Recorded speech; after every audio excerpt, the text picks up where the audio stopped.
Ok. C'est bon? Tout est bon? Ok. Désolé pour le retard du coup, petit souci technique. Bienvenue à cette session sur les analytics. Donc, Forcément ça marche. Ah, voilà. Moi je suis dev de Android depuis 2011, donc je m'appelle Alain Viti et j'ai, on va dire, rencontré un peu le monde des analytics en 2014 en rentrant dans une agence. Quand on bosse dans une agence, on bosse sur plein d'applis différentes et souvent les clients veulent des plans de tag. Donc c'est à ce moment-là en fait où j'ai commencé à rentrer un peu dans ce domaine-là.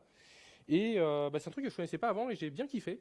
Depuis j'ai continué et je suis devenu un peu le contact dans ma boîte par rapport à ça pour faire le contact avec les devs. Donc c'est quoi les analytics déjà? Donc on va faire un petit peu de présentation en fait de ce dont je vais parler et aussi des différents outils parce que forcément on a des outils pour ça. Donc déjà là pour cette présentation on va parler principalement des outils qui sont des analytics plus des push. Pourquoi? Parce qu'en fait on va la majorité du temps on va vouloir envoyer des notifications par rapport aux analytics qu'on récolte. Après si vous voulez juste analyser en fait le comportement de vos utilisateurs, vous pouvez très bien vous rediriger vers des outils qui font que de l'analytics. Il y a aussi d'autres outils qui sont beaucoup plus centrés médias. Par exemple, tout ce qui est visionnage sur des applis de VOD, etc., qui sont liés aux chaînes de télé, par exemple. Je crois que c'est Médiamétrie. Ça a changé de nom, je crois que c'est un autre nom maintenant. Mais en gros, c'est des trucs bien, bien spécifiques. J'en parlerai pas dans cette présentation. J'en ai mis quelques-uns là-haut. Je vais me focaliser sur Firebase. Pourquoi? Parce qu'en fait, il y a plein de choses dans cet outil-là. Déjà, il est gratuit, alors que certains sont payants de base et permettent pas d'avoir quelque chose on va dire qu'on puisse tester sans payer. Ensuite, il est simple à mettre en place. Il y a pas mal de choses en fait dedans. Il y a pas mal d'outils en plus par rapport aux analytics et aux push. Donc il y aura tout ce qui est test AB, tout ce qui est Crashlytics, etc. On va y revenir après. Mais en tout cas, il y a pas mal de choses en fait qui sont présents dedans. Donc je me focaliserai majoritairement là-dessus. Ce que je vais dire est la majorité du temps valable pour les autres. Donc, les deux gros concepts qu'il va y avoir pour les analytics, c'est les événements et les attributs utilisateurs. Un événement, il y a deux types en fait d'événements. Il y a les écrans. Donc quand la personne va arriver sur un écran, de savoir, par exemple, je suis sur la page d'accueil, je suis sur une page de détail, d'articles, ce genre de choses-là. Et il y a les interactions finalement de l'utilisateur. Donc si la personne clique sur un bouton, si la personne pivote son téléphone pour passer en mode plein écran sur une vidéo, ce genre de choses-là, ça va plus être des actions de l'utilisateur.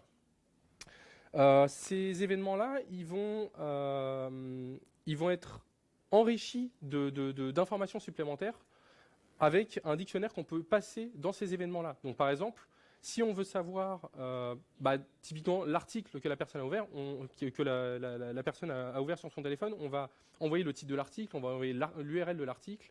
On peut savoir éventuellement quelle catégorie en fait, de quelle catégorie faisait partie l'article, etc. Ça nous permet de faire de la segmentation par la suite. Ensuite,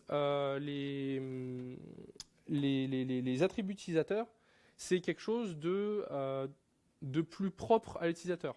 Donc c'est des choses qui vont pas bouger entre guillemets. Donc par exemple si c'est un homme ou une femme, son nom éventuellement, son modèle de téléphone, ça peut être tout ce genre de données qui sont personnelles. Je mets des guillemets parce que en fait c'est personnel, mais c'est pas forcément lié à une personne avec un nom prénom. C'est-à-dire qu'on peut très bien avoir des informations qui sont spécifiques mais sans pour autant qu'on sache à qui appartiennent ces données-là. Et ça, c'est très important, tout ce qui est RGPD, etc., on va le voir par la suite. Ensuite, il y a aussi tout ce qui est action utilisateur de manière globale. Donc si la personne a tendance à consommer énormément d'articles dans une application de news, si la personne a tendance à faire des achats in-app dans l'application, à jouer pas mal dans votre jeu, etc., finalement, ça peut être intéressant de le savoir. Donc si la personne, finalement, elle ouvre l'application 3 fois par jour, qu'elle s'en sert environ 3 heures par jour, etc., ça peut être intéressant de savoir ça parce que finalement, c'est peut-être un utilisateur très très actif dans votre application et vous voulez finalement créer une audience par rapport à ça. Il y a une catégorie qui est un peu... c'est un type qui est un peu bizarre, c'est les jobs. Il y a certains SDK d'analytics qui le proposent, d'autres qui ne le proposent pas. J'en parle pas forcément là dans les concepts parce qu'en fait, c'est des événements avec une notion de durée. C'est quelque chose d'assez spécifique. On en reparlera aussi par la suite sur les cas d'usage. Mais en gros, ce qu'on veut savoir finalement dans l'application, c'est qui utilise l'app, donc quelle catégorie de personnes utilise l'app, à quel moment elle l'utilise, comment elle est utilisée. Donc, qui utilise l'app finalement? Est-ce que c'est plus des hommes, plus des femmes, la catégorie d'âge? Est-ce que la personne est plus à même de lire des articles qui sont liés au people, qui sont liés à l'actualité? Genre par exemple, il y a un monument français qui est en train de brûler, peut-être qu'il y a des gens qui vont ouvrir cette application-là juste à ce moment-là pour avoir l'info, donc c'est à quel moment. Si demain il fait froid et que les gens ils veulent savoir comment s'habiller, ils vont lancer leur application de thermomètre, donc vous allez avoir un pic au début de la journée par rapport à ça. Comment elle est utilisée dans le sens où est-ce qu'elle est utilisée de manière journalière, donc est-ce que la personne l'utilise chaque jour, ou est-ce que c'est vraiment ponctuel? Donc est-ce que la personne elle lit ses news tous les jours, tous les matins en allant au boulot, ou est-ce que elle va juste ouvrir son appli quand il se passe vraiment quelque chose d'important? Il y a aussi des choses qui sont importantes, c'est que si vous envoyez des notifications, vous voulez savoir en fait si ça a un impact finalement. Est-ce que les gens, quand ils reçoivent les notifs, ils les ouvrent ou pas? S'ils les ouvrent pas, faut repenser vos notifs. Est-ce que c'est utile? Ensuite, il y a aussi un autre point qui peut être très important par rapport à votre chiffre d'affaires, c'est est-ce que le fait d'avoir mis de la pub, est-ce que ça a un impact sur l'utilisation de votre application?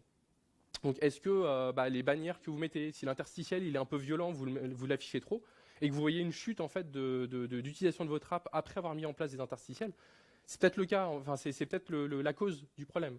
Pareil pour la pub externe. Qu'est-ce que je parle? Enfin, quand je parle de pub externe, c'est de l'acquisition. Donc vous faites de la pub sur Facebook, vous faites de la pub sur Instagram, sur ce que vous voulez. Si les gens cliquent dessus, qu'ils installent votre app, est-ce que ça devient des utilisateurs qui sont vraiment actifs, qui vont utiliser vraiment votre application, ou est-ce que c'est quelqu'un qui a installé l'app, qui a vu que ça lui plaisait pas, et qui l'a désinstallé derrière? Ça peut être intéressant de le savoir. Donc ça, finalement, c'est des informations qui vont vous être données par les analytics si vous faites bien votre plan de tag. Donc, en gros, ça, c'est un exemple, en fait, finalement, de ce que vous pouvez avoir comme données. Donc là, ça, c'est en gros le nombre d'événements par jour. Et là, en fait, c'est ce qu'on appelle un entonnoir. Donc, pourquoi, en fait, les entonnoirs, c'est intéressant à utiliser? C'est que ça vous donne une information par rapport à deux événements. Donc là, par exemple, c'est l'événement d'ouverture d'un article. Et là, j'ai épinglé mon article pour le lire plus tard. Cet événement-là, si jamais, en fait, là, vous voyez, il y a 130 000 ouvertures, là, il y en a 18 000. Si jamais l'événement, il se produit si peu, c'est peut-être que la fonctionnalité, elle n'est pas si soit connue des personnes, soit elle n'est pas forcément très plébiscitée. Les utilisateurs, ils s'en servent pas parce que ils s'en foutent ou c'est pas intéressant pour eux. Mais ça, c'est très important d'avoir un entonnoir parce que finalement, regarder juste ça unitairement, ça veut rien dire. Par contre, là, le fait d'avoir en fait un pourcentage qui vous dit il y a 14% d'utilisateurs qui ont épinglé un article, déjà, ça vous donne déjà une info un peu plus cohérente par rapport à ce que vous voulez savoir. Parce que si personne va sur cet écran-là, la fonctionnalité, personne s'en servira. Donc ça, c'est un concept qui est assez intéressant et c'est pour ça que le concept d'écran et d'événement par la suite, c'est important de l'avoir. Les points d'attention, c'est vraiment les choses cruciales à mes yeux, c'est ne pas bloquer la navigation de l'utilisateur. Si au moment où vous voulez envoyer des informations si vous voulez envoyer des analytics finalement à votre plateforme, mais qu'en faisant ça, vous avez, un null pointer parce que finalement les données du serveur qui vous étaient envoyées, il y avait un champ qui était nul, vous ne l'aviez pas prévu, ce genre de choses, ou alors parce que vous n'avez pas telle donnée, en fait, vous bloquez la navigation en mode j'ai pas l'info, donc je peux pas envoyer l'analytics, donc du coup je vais mettre une page d'erreur en attendant que je corrige le truc. C'est pas une bonne chose. Lui, ce qu'il veut, c'est juste utiliser l'app. Il s'en fout derrière l'utilisateur que vous analysiez ce que vous faites avec l'application. Lui, ce qu'il veut, c'est connaître la dernière news sur votre appli, qu'est-ce qui s'est passé en France, connaître la température, jouer à son jeu, etc. Ne pas se noyer sous les infos, c'est plus du côté du plan de tag. Si votre plan de tag, il fait des milliers de lignes, vous envoyez des dictionnaires de folie dans chacun de vos événements, déjà de 1, vous ne pourrez pas les traiter parce que les plateformes d'analytics, elles ont quand même des limites en termes de données qu'on peut leur envoyer. Et en plus, de toute façon, vous, derrière, vous ne pourrez pas les analyser. Donc il faut surtout bien choisir ces analytics, que ce soit les attributs utilisateurs ou que ce soit les événements. Pour donner un exemple tout bête, les attributs utilisateurs sur Firebase, c'est 25. Il n'y en a pas plus, pas moins. Donc si jamais vous avez vos 25, vous ne pouvez pas en supprimer. Actuellement, ce n'est pas possible de les supprimer. Donc une fois arrivé à ces 25-là, bah, vous êtes piégé. Si vous avez quelque chose que vous vouliez suivre par la suite avec ça, bah, en fait, à part faire appel au support qui va vous dire bah, on ne peut pas pour le moment, vous ne pourrez rien faire d'autre. Et pour les conversions d'événements, il me semble qu'il y en a 8 pour le moment. Enfin, c'est pas conversion le terme, c'est les suivis dans des valeurs dans des dictionnaires d'événements. Donc par exemple, si j'envoie un événement sur l'ouverture d'un article et qu'il y a une catégorie et que je veux savoir le pourcentage de telle catégorie par rapport à telle autre catégorie, je crois qu'on peut en sélectionner que 8 actuellement. Je ne sais pas si ça a changé depuis, mais ils font pas mal de mises à jour Firebase par rapport à ça pour faire en sorte d'améliorer l'outil. Et enfin, le dernier point, c'est ne pas remonter de données personnelles ou sensibles, ou en tout cas pas si ça n'est pas nécessaire. Donc tout ce qui est nom, prénom, tout ce qui est données qui peut vraiment faire en sorte que la personne, on puisse l'identifier, vaut mieux éviter de le remonter, parce que sinon vous allez avoir potentiellement des problèmes avec tout ce qui est RGPD, etc. Si jamais vous avez une politique de confidentialité et d'utilisation des données personnelles, à la limite, vous pouvez éventuellement jouer avec ça pour faire en sorte que les utilisateurs doivent accepter ça. Mais en tout cas, il faut faire vraiment attention à ça. Et il y a un dernier point, c'est l'éthique. C'est que finalement, c'est un truc qu'on oublie un peu, mais ces données d'analytics, c'est très puissant. On l'a vu, il y a eu des scandales il n'y a pas si longtemps que ça avec des données qui étaient récoltées sur Facebook. Ces données-là, en fait, il faut faire attention à ce qu'on veut. Si c'est juste le temps de jeu d'un utilisateur par jour, à la limite, ça va.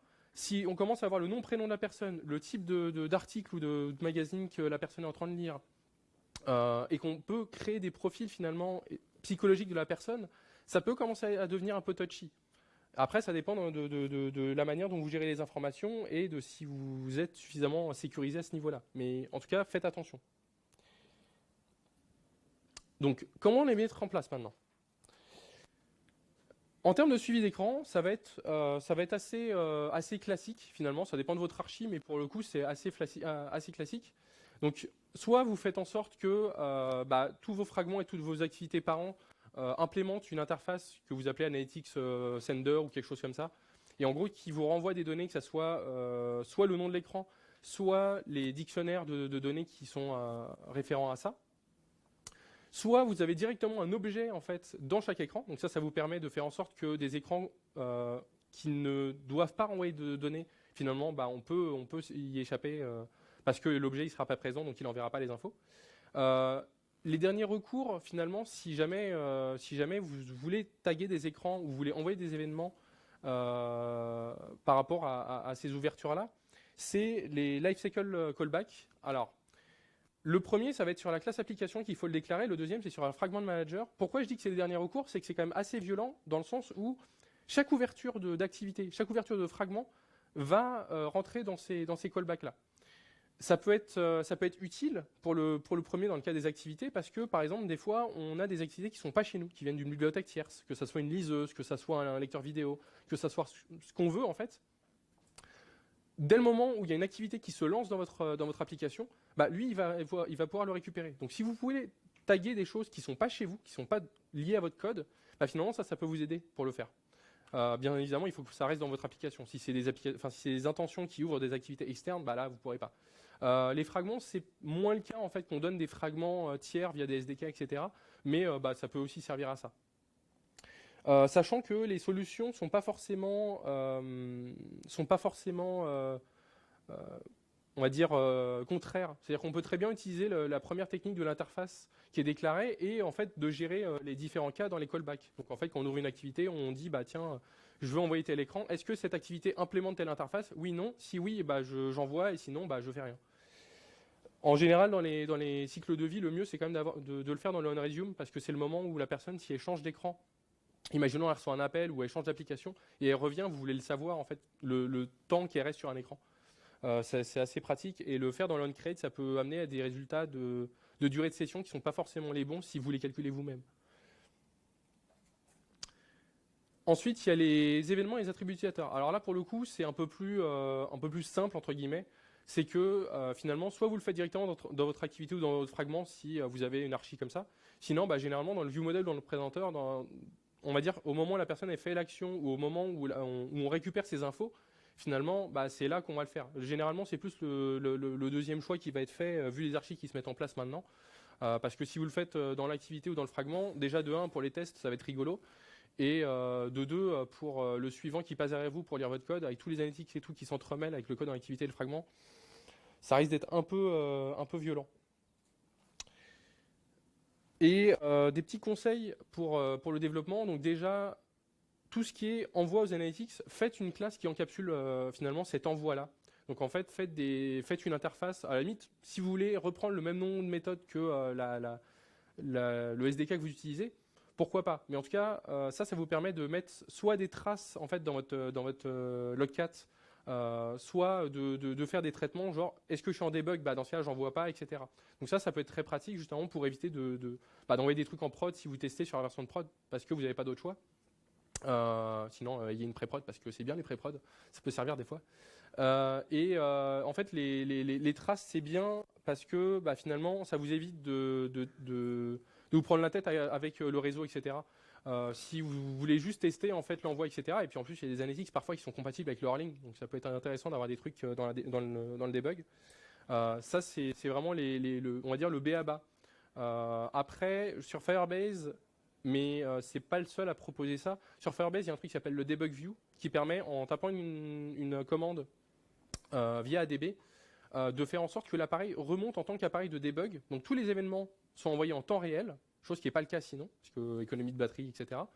Mais là, c'est envoyé en temps réel et ça permet justement de vraiment voir qu'est-ce qui se passe et surtout de savoir si les événements ou les attributs utilisateurs que vous envoyez passent en erreur.